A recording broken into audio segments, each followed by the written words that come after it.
ఆ చెరువుని మీరు కబ్జా చేసి అక్కడ ఇల్లీగల్ కన్స్ట్రక్షన్ చేశారు, అందుకే అది హైడ్రా దాన్ని డిమాలిష్ చేసింది అనేది ఒకటి ప్రధాన ఆరోపణ నడుస్తుంది మీ మీద. అసలు ఏంటది?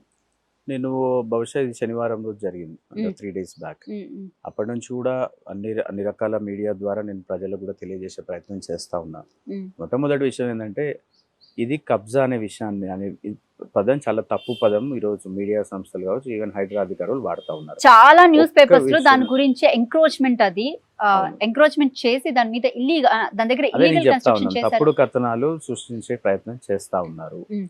ఈరోజు కాంగ్రెస్ ప్రభుత్వం కావచ్చు లేదా హైడ్రా అధికారులు కూడా మరి వారు ఏ అంశాలతో ఏ ఒక్క ఇన్ఫర్మేషన్తో వచ్చారో మాకు తెలియదు. కానీ వాస్తవానికి చూసుకున్నట్టయితే నేను మొన్న జరిగిన ప్రెస్ మీట్లో కూడా క్లియర్గా ఆల్ ది డాక్యుమెంట్స్ నేను ప్రజెంట్ చేశాను. ఈ యొక్క భూమి ఏదైతుందో సర్వే నెంబర్ 88-89 10 ఎకరాల భూమి, ఇది పట్టా భూమి, మెట్టా భూమి అంటే సాగునీటి లేని, అంటే సోర్స్ ఆఫ్ కల్టివేషన్కి వాటర్ సోర్స్ లేని దాన్ని డ్రై ల్యాండ్ని మెట్టా భూమిగా అప్పుడు రెవెన్యూ రికార్డ్స్లో రాస్తారు. సో ఈ మెట్టా భూమి 10 ఎకరాల పట్టా భూమి ఏదైతుందో 1980s మా తాతగారు కొన్న భూమి. నేను కొన్నది కాదు, మా ఫాదర్ కొన్నది కాదు, మా తాతగారు కొన్న భూమి మా నాన్నగారి పేరు మీద 1980లో 10 ఎకరాల భూమి కొని ఆ రోజు నుంచి వ్యవసాయం చేసుకుంటూ వస్తూ ఉన్నాం. తర్వాత వ్యవసాయం మాకు తెలుసు, పట్టణం పెరిగిన తర్వాత వ్యవసాయాలు అనేటివి తగ్గిపోయినాయి, సిటీ ప్రాంతం కాబట్టి. వ్యవసాయాలు పోయిన తర్వాత ఏదైతుందో కొన్ని కట్టడాలు 1990లో కొన్ని నిర్మాణాలు నిర్మించడం, 2000 సంవత్సరంలో కొన్ని నిర్మాణాలు నిర్మించడం, తర్వాత కొన్ని 5 సంవత్సరాల తర్వాత కొన్ని గత 10 సంవత్సరాల తర్వాత 5 సంవత్సరాల కింద కొన్ని సంబంధిత నిర్మాణాలు జరిగినాయి. ఇప్పుడు ఈరోజు 45 సంవత్సరాల్లో ఏ ఒక్క అధికారి రాడు, 45 సంవత్సరాల్లో ఏ ఒక్క రెవెన్యూ అధికారి వచ్చి కానీ ఇది ఎఫ్టీఎల్ పరిధిలో ఉంది లేదా ఇది చెరువు ప్రాంత పరిధిలో ఉంది అని ఏ ఒక్క అధికారి నోటీస్ ఇవ్వాలి, ఏ ఒక్క రెవెన్యూ అధికారి ఇయ్యాడు, ఏ ఒక్క ఇరిగేషన్ అధికారి నోటీస్ ఇయ్యాడు. ఈరోజు హైడ్రా వచ్చి ఆగమేఘాల మీద ఒక పెద్ద హైడ్రామా చేసుకుంటా ఈరోజు వచ్చేసి కూల్చేయాలన్న ఆలోచనతో ఎందుకు కూల్చేయాలని ఏం అవసరం? ఈరోజు దాంట్లో మళ్ళీ ఇదే ప్రభుత్వం వివిధ సంబంధించిన రకరకాల సోషల్ మీడియా సంస్థలు, వారి చెంచా మీడియా సంస్థలు అనాలా లేకపోతే వారిని ఇంకా నేను ఏమనాలో నాకు తెలియదు, ఆ మీడియా సంస్థల ద్వారా కార్పొరేటర్ 75 కోట్ల భూమి కబ్జా చేసిన మీడియా సంస్థ ఇస్తుంది. ఇంకో మీడియా సంస్థ అంటే 3 ఎకరాలు ప్రభుత్వ భూమి కబ్జా చేసిండని ఒక మీడియా సంస్థ బదనాం చేసే ప్రయత్నం చేస్తుంది. ఇంకో మీడియా సంస్థ ఏకంగా అయితే కార్పొరేటర్ ఇల్లే ఉంది నేలమట్టం చేసారు అని చెప్పేసి ఒక మీడియా సంస్థ. అంటే వాస్తవాలు తెలుసుకోకుండా చేసే ప్రయత్నమా, లేదా ప్రభుత్వ ఒత్తిడికి ఈ మీడియా సంస్థలు కావాలని చెప్పి మాపై కక్షపూర్వక రాజకీయాలు చేసుకుంటూ లేదా మమ్మల్ని ఖచ్చితంగా పూర్తిగా ప్రజల్లో మమ్మల్ని అణచివేయాలి లేకపోతే మమ్మల్ని బదలం చేయాలనే పరిస్థితి తప్ప ఇలా వాస్తవాలు ఎక్కడ ఉన్నాయండి? ఈరోజు కూడా హైడ్రా అధికారులు మేము అడుగుతా ఉన్నాం. మీ ద్వారా నేను రంగనాథ్ గారిని కూడా ఛాలెంజ్ చేస్తాను. కనీసం మా దగ్గర ఏం అనుమతులు ఉన్నాయి, మా దగ్గర ఏ కాయిదాలు ఉన్నాయి, మా దగ్గర ఉన్న పేపర్. రైట్. అయితే ఇక్కడ ఒక పాయింట్ విషయానికి వస్తే కనుక అది మీ పట్టా భూమే కావచ్చు, అది మీదే కావచ్చు, కానీ చెరువు దగ్గరలో ఆ కన్స్ట్రక్షన్స్ అనేది కరెక్ట్ గా welcome that's what I'm saying. నేను వెల్కమ్ చేస్తాను. అది సాగు భూమి కాబట్టి దాంట్లో సాగు చేయాలి అనేది ఒకటే కదా ఉంది. సాగు భూమి అని ఎవరు చెప్పలేదు కదా. ఈరోజు ఇవన్నీ పట్టా భూములు ఏమన్నా సాగు చేయి లేకపోతే ఇది కట్టొద్దు అని రూల్స్ అండ్ రెగ్యులేషన్స్ ఏమైనా ఉంటాయా? అవన్నీ కాదండి. మీకు పరిధిలో ఎఫ్టీఎల్ పరిధిలో లేదా బఫర్ పరిధిలో వచ్చింది అనుకోండి, వస్తే మీరు సర్వే చేసి మాకు చెప్పండి, నోటీస్ ఇష్యూ చేయండి, నోటీస్ ఇవ్వండి. నేను ఏం అడుగుతున్నా, మీరు కూల్చొద్దని నేను అడుగుతలేను, మీరు చెరువులను కాపాడొద్దని నేను అనట్లేదు, నేను హైడ్రా చేస్తుంది తప్పు ఇతర చోట నేను చెప్పట్లేదు. నేను చెప్పేది ఏంటండి, మీరు చట్టపరంగా ఈరోజు హైకోర్టుకి ఎంతోమంది వెళ్తూ ఉన్నారు. హైకోర్టుకి వెళ్తే ఏం చెప్తోంది high court? With due process, take necessary actions with due process.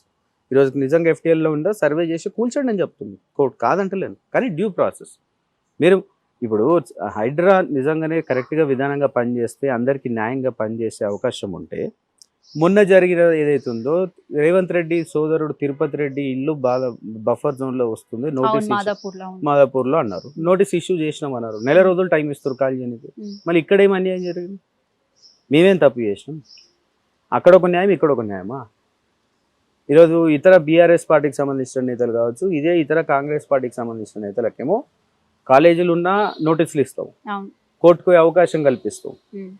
మరి ఇది ఇక్కడ ఎందుకు జరగలే? సరే నేను కోర్టుకు వెళ్ళే అవకాశం కూడా కల్పించమని నేను అడగట్లే. నేను అడిగేది ఒకటే విషయం, కనీసము అందులో ఉన్న సామాగ్రి కావచ్చు, అందులో ఉన్న మెషినరీ కావచ్చు, తీసుకున్న Equipment. సమయం ఇవ్వాలి కదా. ఉమ్.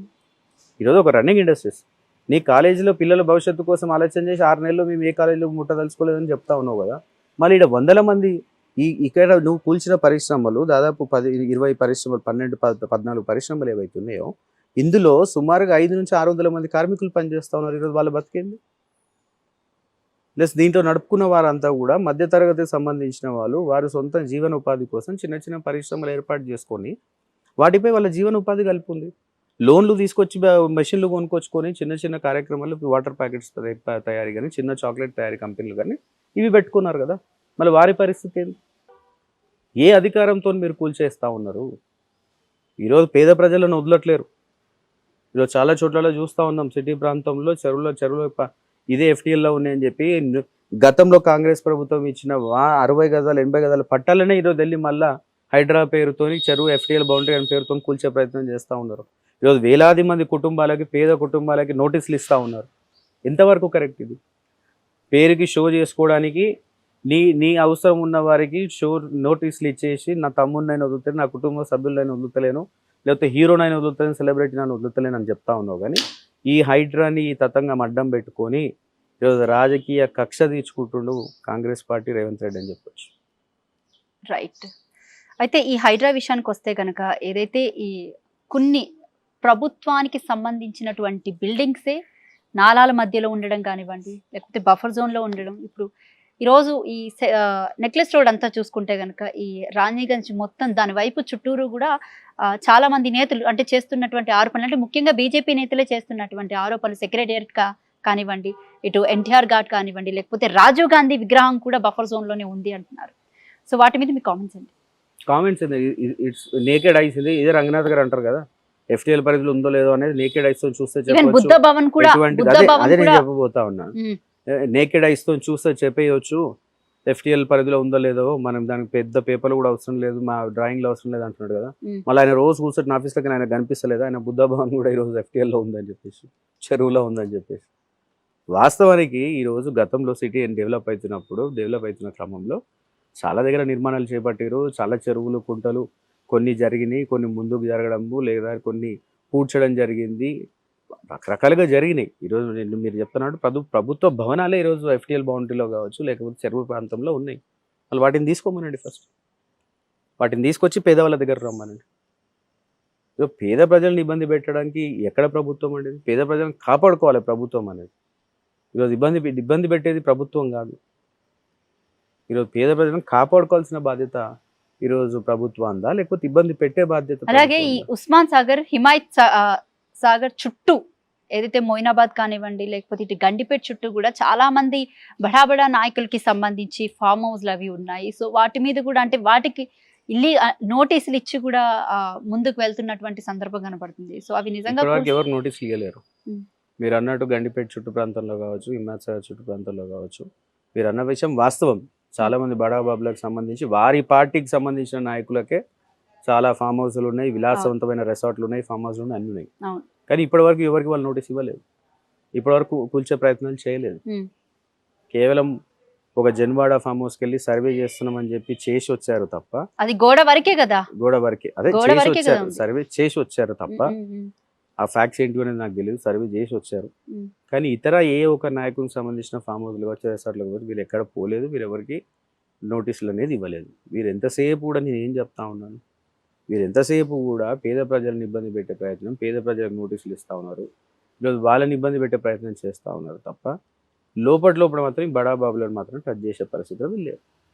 రైట్. మరి మీరు ఎందుకు టచ్ చేశారు అనుకుంటున్నారు? మీరు రాజకీయ కక్షలతోనే, నేను అదే చెప్తా ఉన్నా. ఈరోజు పేద ప్రజలను ఇబ్బంది పెట్టుకుంటా, అదేవిధంగా రాజకీయ నాయకులని రాజకీయంగా మాపై కక్ష సాధింపు చర్యలు తీసుకోవడానికి. ఈరోజు బీజేపీకి కార్పొరేటర్గా మేము గతంలో కూడా కార్పొరేటర్లు అందరం పోయి ఇదే రంగనాథ్ గారిని కలిసి అనేక విషయాలపై మేము సమస్యలు లేవనెత్తినాం.